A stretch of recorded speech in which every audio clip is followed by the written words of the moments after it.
नमस्कार। टीवी राजस्थान के विकास यात्रा में आज हम आपको लेके आए हैं ठिमोली गांव। ठिमोली गांव जब हम रामगढ़ से मंडावा की तरफ जाते हैं तो 12-13 किलोमीटर के लगभग में जब हम आगे बढ़ते हैं तो एक छोटा सा गांव आता है ठिमोली। ठिमोली की अगर आबादी के रूप में हम अगर बात करें यहाँ पे तो तकरीबन यहाँ 4 या 5 गाँवों को मिलकर छोटे छोटे गाँवों को मिलाकर एक ग्राम पंचायत बनती है। और उस पंचायत के थ्रू अगर हम बात करें आबादी की तो तकरीबन 10,000 के लगभग आबादी होती है, 2 या 3 या 4 गाँवों की मिला के। और गांव के अगर हम परिदृश्य में या विकास के रूप में अगर बात करें तो हम खड़े हैं गांव के हृदय स्थल पर। और ये गांव का जो मेन बाज़ार है ठिमोली का, और ठिमोली के बाज़ार से मैं अपने कैमरा पर्सन से कहूँगा कि आप सामने देख सकते हैं राजकीय आयुर्वेद चिकित्सालय, और उसके पास में जो अभी एक बड़ा सा मंदिर है जो कहते हैं कि गाँव के जन सहयोग से इस मंदिर का निर्माण हुआ है। और ये गांव के लिए एक बड़े सौभाग्य की बात है कि इस मंदिर के द्वारा जो एक गई नए विकास की जो कहानी इस गांव के लोग लिख रहे हैं वो वाकई अद्भुत है, अविस्मरणीय है। क्योंकि गांव के विकास में जब तक सामूहिकता का परिचय नहीं होगा तब तक आप गांव के विकास को परिरूप से परिपूर्ण नहीं कर सकते। और जब सब लोग मिलकर किसी विकास के कार्य को अपने हाथ में लेंगे तभी विकास के कार्य को आगे बढ़ा सकते हैं। और जब हम ठिमोली के बारे में अगर बात करें तो ऐतिहासिक पृष्ठभूमि की तो गांव वालों ने जिस तरह से हमें बताया कि यह गांव करीबन 300 से 350 साल पहले बसा हुआ है, लेकिन धीरे धीरे अलग अलग छोटे छोटे गाँवों से जब गाँव के लोग यहाँ पे आए और उस रूप में इस गाँव की जो बसावट है वो धीरे धीरे बढ़ती गई। उसके साथ ही इसमें ज़्यादातर लोग जो है वो प्रवासी तौर पर ज़्यादातर बाहर भी रहते हैं। और इस गांव के जो सरपंच है अभी संजय प्रजापत, उनके भाई इस गांव के जो है वो सूरत के अंदर इनकम टैक्स में कमिश्नर भी है। और इस तरह इस गांव के जो है सरपंच और सीए या प्रोफेशनल डॉक्टर वगैरह वो काफ़ी लोग इस गांव के अंदर एजुकेशन के अंदर काफ़ी आगे बढ़ रहे हैं। हालांकि शुरुआती दौर की अगर हम आज़ादी के बाद इस गांव की परिकल्पना या इसके विकास की अगर बात करें तो हम कह सकते हैं कि थोड़ी विकास की धारा है जो वो थोड़ी सुस्त रही है। लेकिन जिस तरह से लोगों के अंदर जागरूकता बढ़ी है, जिस तरह से लोग इस विकास कार्य में अपने योगदान को आगे बढ़ाने लगे हैं, तो इस तरह से हम कह सकते हैं विकास की जो धारा है उसके अंदर इस प्रभाव में अब गाँव के लोग शामिल हो रहे हैं और उस गाँव के विकास में अपनी अहम भूमिका निभा रहे हैं। और धीरे धीरे इस गांव के जो विकास के पथ पर जब ये गांव आगे बढ़ेगा तो निश्चित तौर पर इस गांव के अंदर विकास की उस धारा को में हर एक व्यक्ति का जो सहयोग होगा, हर व्यक्ति का जो एक योगदान होगा वो इस गांव के विकास में अहम भूमिका निभाएगा। साथ में अगर गांव के जो एजुकेशन सेक्टर है उसकी अगर हम बात करें तो यहाँ पे कहते हैं सरकारी एक स्कूल है जो उच्च माध्यमिक विद्यालय के रूप में यहाँ पे काम करती है।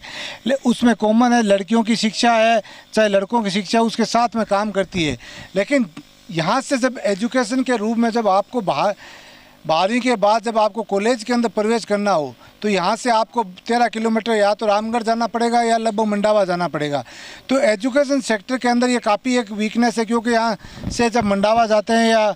आप रामगढ़ की तरफ जाते हैं तो थोड़े साधनों का अभाव हो सकता है गाँव के तरफ से परिपक्ष में। तो इस तरह अगर बालिका शिक्षा के रूप में हम देखें तो काफ़ी, हालांकि लड़कियाँ काफ़ी पढ़ाई कर रही है, लेकिन फिर भी अगर यहाँ पे कुछ अंग्रेजी माध्यम की स्कूलें हों, अंग्रेजी में कुछ बच्चों के पाठ्यक्रम में अंग्रेजी का विषय शामिल हो, साथ में अगर कुछ कॉलेज हो, यहाँ के भामाशाहों के सहयोग से अगर गांव के विकास में अगर कुछ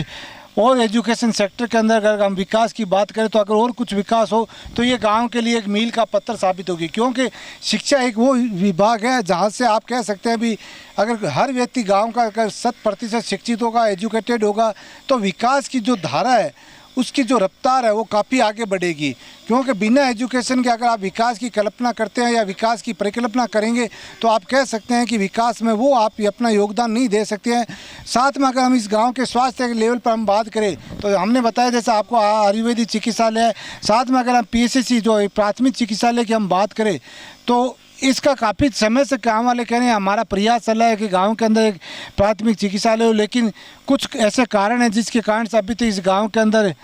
प्राथमिक चिकित्सालय का अभाव है। और यही कारण है कि गांव का जो स्वास्थ्य है उसके लिए गांव वालों को अपने स्वास्थ्य के जो बेहतरीन इलाज के लिए या कुछ तकलीफ आराम के लिए यहाँ से या तो प्राइवेट डॉक्टर के पास जाना पड़ता है या फिर यहाँ से कुछ दूरी पर मंडावा या रामगढ़ की तरफ जाना पड़ता है। तो इस तरह हम कह सकते हैं कि यहाँ से अगर स्वास्थ्य के क्षेत्र में अगर हम बात करें यहाँ पे काफ़ी लोगों को या गांव के भामाशाहों को, गांव के जो सरपंच है रहे हैं उनको या गांव के सभी जो गांव के निवासी, उनको इस बात में सोचना चाहिए कि जब हम शिक्षा के साथ अगर आगे बढ़ेंगे तो हमारा स्वास्थ्य अगर बेहतर नहीं होगा तो हम किस दिशा के अंदर जाएंगे। इस बात का चिंतन मनन सभी ग्रामवासियों को करना चाहिए, क्योंकि हर कार्य अगर हम सब मिलकर करते हैं तो वो कार्य पूर्ण रूप से आगे बढ़ता है। और विकास की जो समरूपता है वो सभी का सहयोग, सभी का साथ वही विकास की एक सबसे बड़ी भावना होती है, तभी गांव का विकास आगे बढ़ता है। हम अगर अपेक्षाओं, अपनी क्षमताओं पर अगर अपनी अपेक्षाओं को हावी होने देंगे, ये बात आपको हमेशा इस बात को समझना होगा कि अगर आपकी क्षमताओं पर आपकी अपेक्षाएं अगर हावी हो जाएगी तो आपके विकास की कहानी वहीं रुक जाएगी। इसलिए हमेशा इस बात का ध्यान रखें, इस गांव के लोगों को और इस गांव के भामाशाहों या इस गांव की जो भी सरकारें हैं उनको इस बात का हमेशा ज्ञान रहना चाहिए कि हमें हमारी क्षमताओं पर हमें अपनी अपेक्षाओं को हावी नहीं होने देना चाहिए, क्योंकि जब अपेक्षा हावी होगी तो आपके विकास की कहानी वहीं रुक जाएगी। इसलिए आपको ये चीज़ सोचना चाहिए कि गांव के जब विकास की हम बात करेंगे और गांव के विकास के रफ्तार को हम आगे बढ़ाएंगे तो इस बात को भली भांति हमें समझते हुए आगे बढ़ना होगा कि इस गाँव के विकास के अंदर हर व्यक्ति की सहभागिता, हर व्यक्ति का अगर योगदान नहीं होगा तो विकास की कहानी न तो कोई सरकार अच्छी तरह से रच सकेगी, न कोई गाँववासी। इसलिए सभी का सहयोग ही इस गांव के विकास की एक नई कहानी को रच सकता है, इस गांव के विकास की एक नई यात्रा को आगे कर सकता है। हालांकि समस्याओं का समाधान होता है और समस्याएं हमारे द्वारा नियमित एक समस्याएं होती है, इसलिए हम इस बात को भली भांति समझा कैसे कह सकते हैं कि जो भी समस्याएं इस गांव के अंदर लोग बता रहे हैं या कह रहे हैं वो समस्याएं इस लेवल पर नहीं है कि हम उसका निस्तारण नहीं कर सकते। इसलिए समस्याओं का जो जिक्र अगर हम करके आपको आपकी धड़कनों को अगर बढ़ाएंगे तो आप कहेंगे कि आप तो हमारी धड़कनों को बढ़ा के यहाँ से चले गए। लेकिन हम ये कहना चाहेंगे आपसे कि आप सभी इस गांव के लोग जिस तरह से आप लोगों ने इस सहयोग से एक मंदिर का निर्माण किया है और इस सहयोग से जिस तरह इस बड़े मंदिर में आपने भामाशाहों और गांव के लोग सब मिलकर इस गांव के अंदर एक विकास की जो नई धार्मिक राह है उसको जिस तरह छेड़ा है, उसी तरह विकास के नए नए आयाम आप सब मिलकर इस गांव के अंदर स्थापित कर सकते हैं। और गांव जहाँ तक गांव के अंदर पीने की समस्या है या व्यावसायिक तौर पर अगर हम बात करें इस गांव की, तो व्यावसायिक तौर पर इस गांव के आसपास काफ़ी कुएँ हैं। कृषि क्षेत्र कैसे कृषि पर काफ़ी डिपेंड ये गाँव है, लेकिन आज यहाँ पे भरपूर मात्रा में कुएँ हैं, तो यहाँ पे सरसों की हो या मूंगफली की या कपास की, ये सारी फसलें इस गांव वाले लोग ले रहे हैं। तो इस तरह से कह सकते हैं गांव के अंदर रोज़गार की जो मेन साधन है वो खेती है, और खेती ही एक इस गांव का जो बेस्ट रोज़गार का जो है साधन वो खेती है। और गांव के विकास में आज कह सकते हैं भाई एजुकेशन के सेक्टर में ये गांव काफ़ी आगे बढ़ा है, आर्थिक तौर पे भी अब धीरे धीरे काफ़ी गांव मजबूत हो रहा है। लेकिन जिस गति से इस गांव को विकास के कार्य करने चाहिए उस गति से जब इस गांव के विकास के कार्य नहीं हो, और जिस गति से इस गांव के जन सहयोग को साथ लेके गांव की सरकार को जिस तरह से इस गांव के अंदर विकास करने चाहिए, अगर उस गति से गांव के विकास नहीं हो तो आप कह सकते हैं कि हमारे विकास की कहानी अधूरी है। लेकिन जिस तरह से इस नई मूवमेंट जो इस मंदिर निर्माण के बाद में जिस तरह से गांव वालों ने जिस नई सोच का परिचय दिया, जिस विकास के नई मूवमेंट को इन्होंने शुरू किया है, तो आने वाले समय में इस गांव की जो तस्वीर है वो ज़रूर बदलेगी। और हम आपको इस गांव के जो पूर्व सरपंच हैं उनसे भी आपको मिलवाएंगे और साथ में इस बात को जानने की कोशिश भी करेंगे कि गांव के विकास, उनके कार्यकाल में किस तरह गांव का विकास हुआ और किस तरह गांव के जो लोग हैं वो अपने गौरवमयी इतिहास या गौरवमयी जो विकास की कहानी उसको किस तरह आगे लेके जाएंगे और गाँव के विकास में अपनी कैसे अहम भूमिका निभाएंगे। बड़े भामाशाह उद्योगपति जब शामिल होते हैं तो गांव के विकास की एक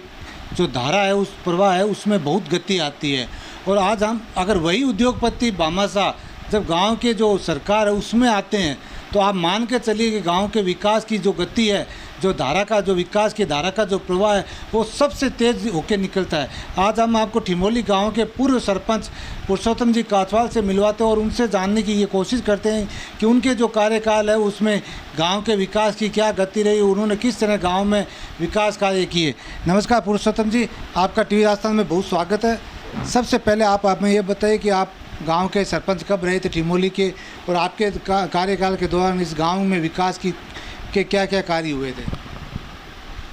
मैं गांव का सरपंच 24 जनवरी को 2015 में बना, 2020 तक मैं सरपंच रहा। गांव के विकास के जहाँ तक गवर्नमेंट का कोटे के अनुसार जो हमको पैसा चाहे सेंट्रल गवर्नमेंट से मिले या स्टेट गवर्नमेंट से मिले, हमको जो पैसा मिला उसमें मैंने मेरी पूरी कोशिश की और करीब 3 करोड़ रुपए के लगा करके मैंने गांव में रोड बनवाई, खुरे बनवाए, कुएं बनवाए और जैसे स्कूल हैं उनके डंडे बनवाए। तो मेरे जितना पैसा मिला, जो जितना काम हो सकता था, जिस काम के लिए पैसा मिला मैंने पैसा पूरा लगाया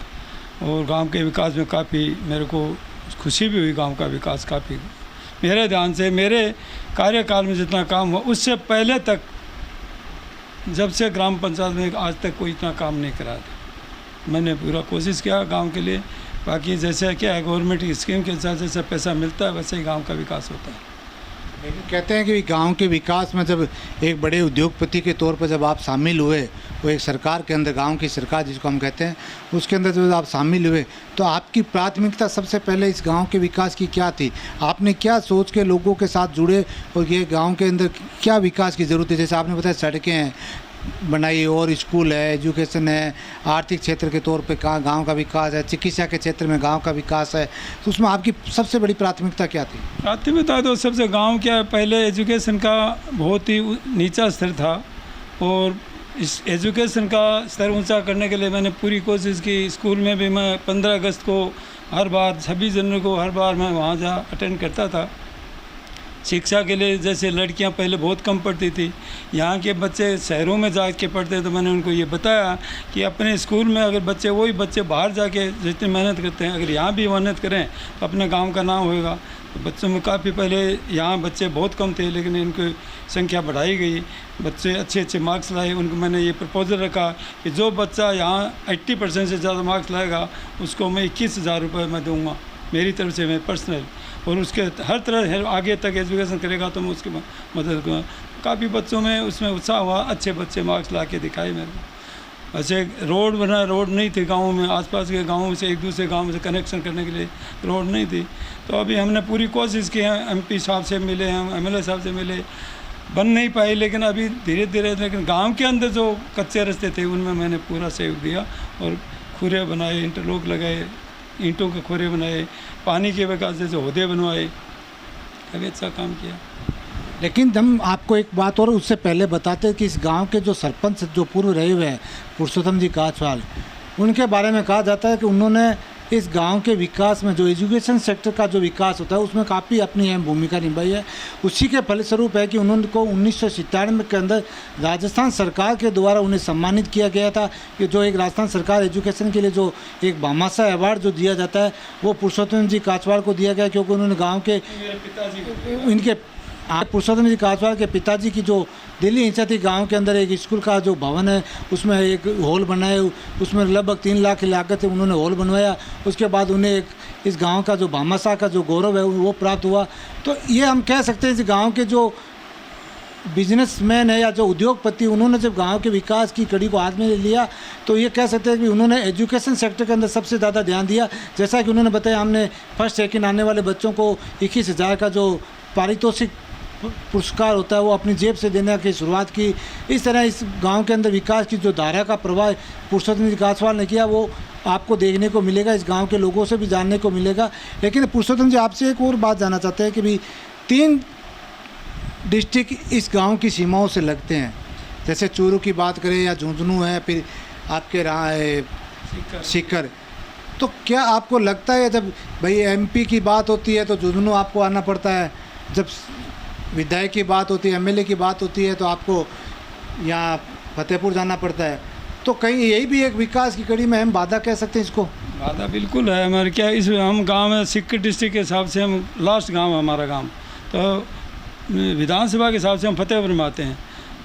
क्वेश्चन ये आ जाता है कि वो MLA बोलता है कि हम तो इस सीमा से बाहर नहीं कर सकते। अब जैसे टोटवाल से ठिमोली के बीच में 4 किलोमीटर रास्ता कच्चा है, MP बोलता है, MP मैंने बोला कि मैं तो मेरे सीमा में ने वहाँ तक कर दिया, टोटवाल तक तो पक्का रोड बना दिया, आगे नहीं बना। ये बोलता है MLA को इतना पैसा मिलता नहीं कि मैं इतना, तो हमारा कच्चा रोड,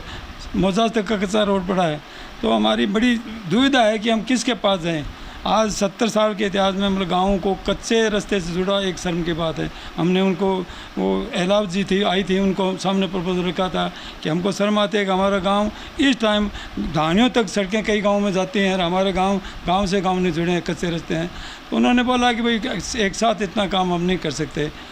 एक गांव से एक गांव तो हम कर सकते हैं, तो आज तक कोई रोड बनी नहीं उनके हमारे हिसाब से। तो हमारी सुविधा तो मिलती नहीं है। पानी की समस्या, बिजली है, जैसे बिजली है अभी तो कंटिन्यू बिजली की प्रॉब्लम हो रही है। रात में 4-5 घंटे काट देते हैं, दिन में 4-5 घंटे काट देते हैं, तो बड़ी इस गर्मी के मौसम में परेशानी तो बहुत है। तो एक बिजली, पानी और सड़कें, ये तो गाँवों के लिए बहुत ज़रूरी सुविधा चाहिए, जो मिलनी चाहिए। जब ग्रामीण लोग अगर अपनी मूलभूत ज़रूरतों या मूलभूत साधनों के लिए अगर तरसते रहे होंगे, तो आप कह सकते हैं हमारा जो एक सिस्टम है या हमारी जो विकास की यात्रा है उसमें कहीं ना कहीं फेलियर है। हम लोग जो आपको दिखाना चाहिए, विकास एक सामूहिकता की निशानी है, और जब आप सामूहिक प्रयास करेंगे, जो जन सहयोग होता है गांव के लोगों का, जो गांव की सरकार का, फिर यहाँ के जो एमएलए एमपी का होता है, उसके आधार पर जो जन सहयोग होता है, उसके आधार पर विकास की जिस रफ्तार को हम लोग कह सकते हैं भी आगे बढ़ेगी, उसकी तभी आपका विकास संभव। तो हम आपसे जानना चाहते हैं भी जो जन सहयोग है यहाँ के लोगों का विकास के प्रति जो रुझान है, तो क्या प्रॉपर सहयोग इस गांव के लोगों का विकास के प्रति मिलता है? मिलता है सहयोग, गांव के सहयोग मिलता है। अगर विकास का काम करते हैं, विकास के काम में गांव का सहयोग मिलता है। कोई ऐसे तो क्या है, कई जैसे कोई ऐसी प्रॉब्लम आ जाती हैं, एक विरोध करना तो लोगों को, लेकिन ऐसा नहीं। विकास के काम में अगर काम होता है, गाँव के सहयोग करते हैं, पूर्ण सहयोग करते हैं। अलग गांव की अगर हम बात करें यहाँ पे ठिमोली की, तो कहते हैं कि आसपास के कुछ छोटे छोटे डाणी या गांव भी इस ग्राम पंचायत, ठिमोली ग्राम पंचायत के अंतर्गत आते हैं। तो कौन कौन से ऐसे गांव और डाणी हैं जो इस ग्राम पंचायत के अंतर्गत आते हैं? इस ग्राम पंचायत ठिमोली के अंदर 5 ग्राम आते हैं। तो ठिमोली में 2 गांव हैं, ठिमोली और ठिमोली का बास, 2 तो ये हैं। एक गांव भाकरवासी है, एक गांव नांगली है, और एक सीगड़ों की ढाणी बोल के 50-60 घर है। ये 5 मेरे ग्राम पंचायत ठिमोली के अंडर में आते हैं। गांव की विकास यात्रा में ठिमोली में हम आपको ठिमोली के जो प्रथम चार्टर्ड अकाउंटेंट है या प्रथम सीए, उनसे आपको मिलवाते हैं, क्योंकि इस गांव के जो गौरव में इतिहास की जब हम बात करेंगे, तो इस गांव के जो गौरव को बढ़ाने वाले जो शख्सियत है उनके बारे में भी आपको मिलवाना ज़रूरी है। क्योंकि इस गाँव के गौरव को जो पूरे भारत देश के पटल पर जिन्होंने गौरवान्वित किया है, इस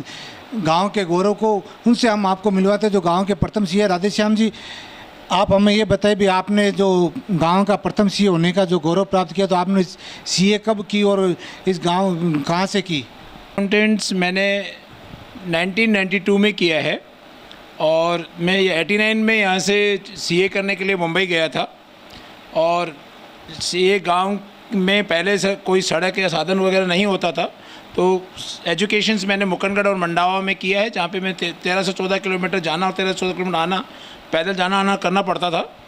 तो लोग तो इसको स्ट्रगल बोलते हैं, लेकिन मैं इसको बहुत बड़ी अपॉर्चुनिटी बोलूँगा कि यदि मेरे को वो अपॉर्चुनिटी नहीं मिलती, तो आज हो सकता था मैं चार्टर्ड अकाउंटेंट भी नहीं बन पाता और वहाँ नहीं पहुँच पाता। और जैसे आपने बताया कि मैं जब पहला चार्टर्ड अकाउंटेंट हूँ, तो ये भी एक ये इसके पीछे भी यही राज है कि गांव के अंदर उस समय 8 तक स्कूल थी, और 9 से फिर ग्रेजुएशन तक बाहर जाना होता था। तो हर बच्चा इस तरीके से जाना आना नहीं कर सकता, बट मैंने मेरे फादर से एक मतलब ये चीज़ सीख ली है कि मेहनत करेंगे तो आगे बढ़ सकते हैं। इसलिए हमने अच्छी मेहनत की, और ग्रेस ऑफ गॉड्स वहाँ जाके चार्टर्ड अकाउंटेंट में सक्सेस हुए। आपने जैसे बताया भी आपने 1992 में ये चार्टर्ड अकाउंटेंसी की, और गांव के अंदर उस समय शिक्षा का जो आप बता रहे इस तरह वो 8वीं तक का था, उसके बाद बाहर जाना पड़ा। तो आज अब आप गांव में बड़े गौरव के साथ इस गांव के अंदर आते हो, और आपने जो प्रथम सीए होने का गौरव प्राप्त किया, उसके आधार पर जो आज एजुकेशन आप इस गाँव में किस तरह देखते हैं? ऐसा है, गांव में एजुकेशन उसके बाद में बहुत अच्छी हो रहे हैं बच्चे। बात इवन अभी टोटल 7 चार्टर्ड अकाउंटेंट्स हैं, 2 डॉक्टर्स हैं, और 5-6 इंजीनियर्स हैं, और इवन गवर्नमेंट में भी ऑफिसर्स भी 6 से 7 बच्चे हैं जो गवर्नमेंट की मतलब IAS और IRS और IPS डिग्रीज़ में सक्सेस हुए हैं। और उनमें से मैं एक नाम लूँगा, विनोद वर्मा, जो इनकम टैक्स एडिशनल कमिश्नर है एज एड ऑन डेट, और वो सूरत में है, और उसने भी वो मुंबई में भी था हमारे। तो बहुत से बच्चों ने अभी एजुकेशंस कर रहे हैं, इवन लड़कियां भी बहुत आगे बढ़ रही हैं एजुकेशंस में। फिर भी और भी एजुकेशंस को इस गांव के लिए बहुत ज़रूरी है, बिकॉज टोटल 7000 की पॉपुलेशंस में 10 या 20 बच्चे आगे ग्रोथ करना कोई बड़ी अपॉर्चुनिटी नहीं है। लेकिन फिर भी जो पहले हमारे समय में थी उसके हिसाब से मैं आज बोल सकता हूँ कि ये गांव ने बहुत अच्छा विकास किया है। लेकिन अब आपको एक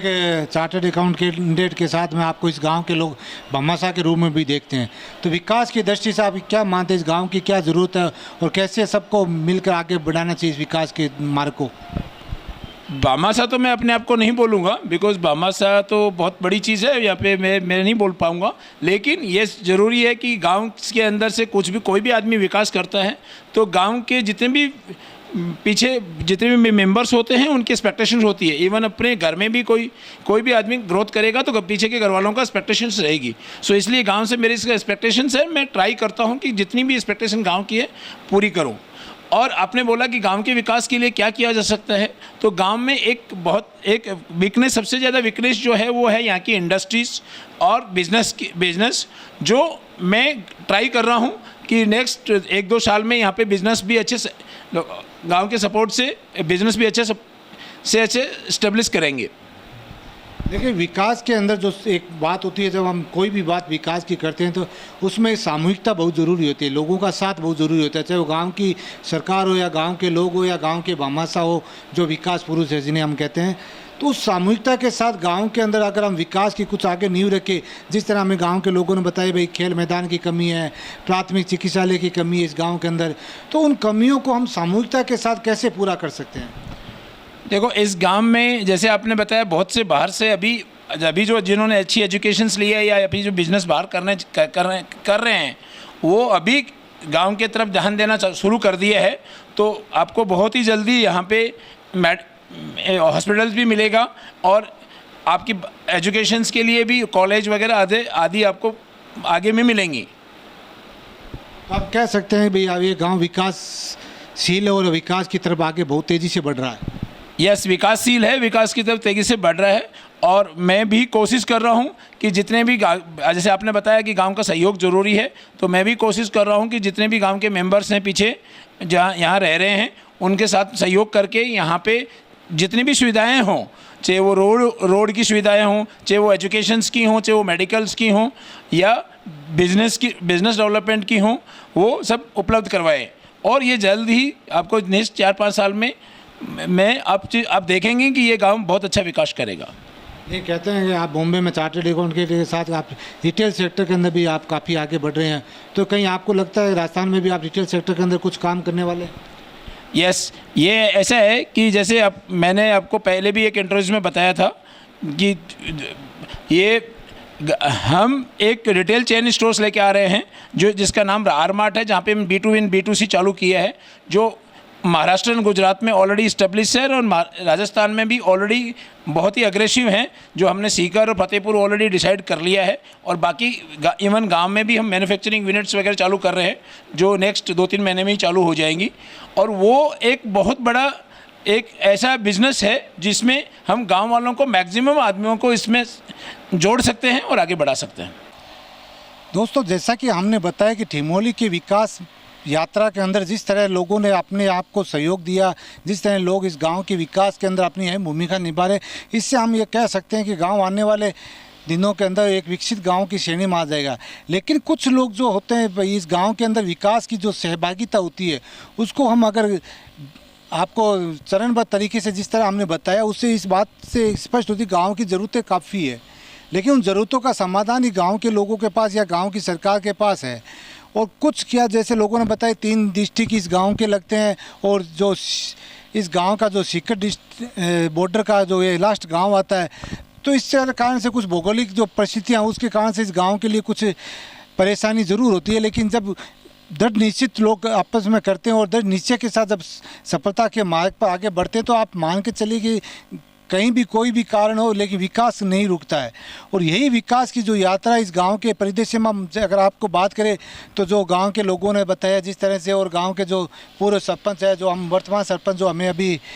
उपलब्ध नहीं हुए लेकिन हम उनसे भी अपने उनके व्यू लेने की कोशिश करेंगे और आपको बताएंगे, तो हम ये कह सकते हैं कि गाँव के जो आने वाले दिन है वो इस गांव का भविष्य वो बहुत ही उज्जवल है। और गांव के लोग जिस तरह प्रयास करें और जिस तरह का प्रयास करके इस गांव के विकास में अपनी अहम भूमिका निभा रहे हैं, तो निश्चित तौर पर कुछ तस्वीर बदलेगी ज़रूर, लेकिन प्रमुखतः जो इस गांव की जो मांग है, जो गांव के जो विकास के अंदर जो सबसे बड़ा अवरोध जो कह सकते हैं कि जो ट्रांसपोर्टेशन है इस गांव के अंदर, जो एक गांव से दूसरे गांव की जो सड़क के प्रति जुड़ाव होता है, जो ट्रांसपोर्टेशन जुड़ा होता है, उसकी कमी के कारण भी कहीं कह सकते हैं इस गाँव के विकास की जो गति है वो कहीं थोड़ी सी धीमी है। साथ में अगर हम खेल जगत की बात करें तो इस गांव के अंदर जो खेल जगत की जो